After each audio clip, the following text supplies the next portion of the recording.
But first, tonight, only on KPIX 5, the tenants from hell are back. They move in, but then they won't pay and they won't leave. We were there last year when they were evicted from an apartment in San Bruno, but they didn't move far. Mark Kelly found them again, wreaking havoc.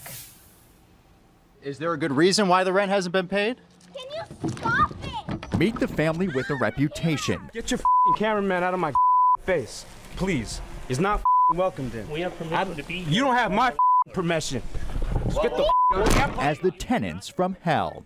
Amber and Tony Menjivar live upstairs from them. Tony's sister is the landlord. He says she let the family move into the basement unit out of pity because the mother was in jail. She wanted to give her a hand. She wanted to, like women in crisis, she wanted to help her. But within weeks, Deborah De Rivero was back home, and pity turned into frustration. Within maybe 2 weeks of moving in, she changed the locks. The Menjivars had to call the police to get their belongings out of the shared garage. The pile is now sitting in their living room, and the tenant's broken down car is blocking the driveway.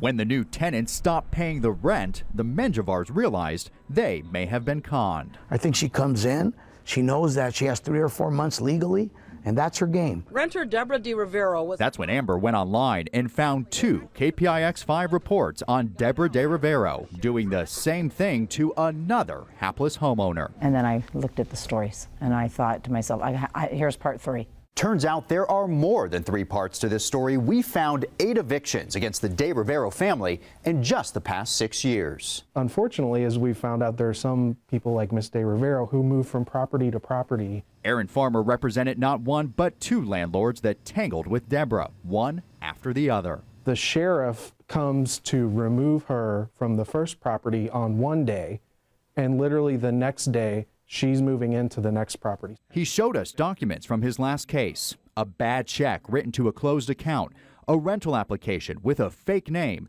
even a doctored paycheck stub from a job as a legal assistant. And I called the law firm and they said, oh, she hasn't worked here for years. To know that she's done this multiple other times, it's just horrible. We wanted to ask Deborah about that. Deborah, can you come out and tell us your story? I'm not Deborah.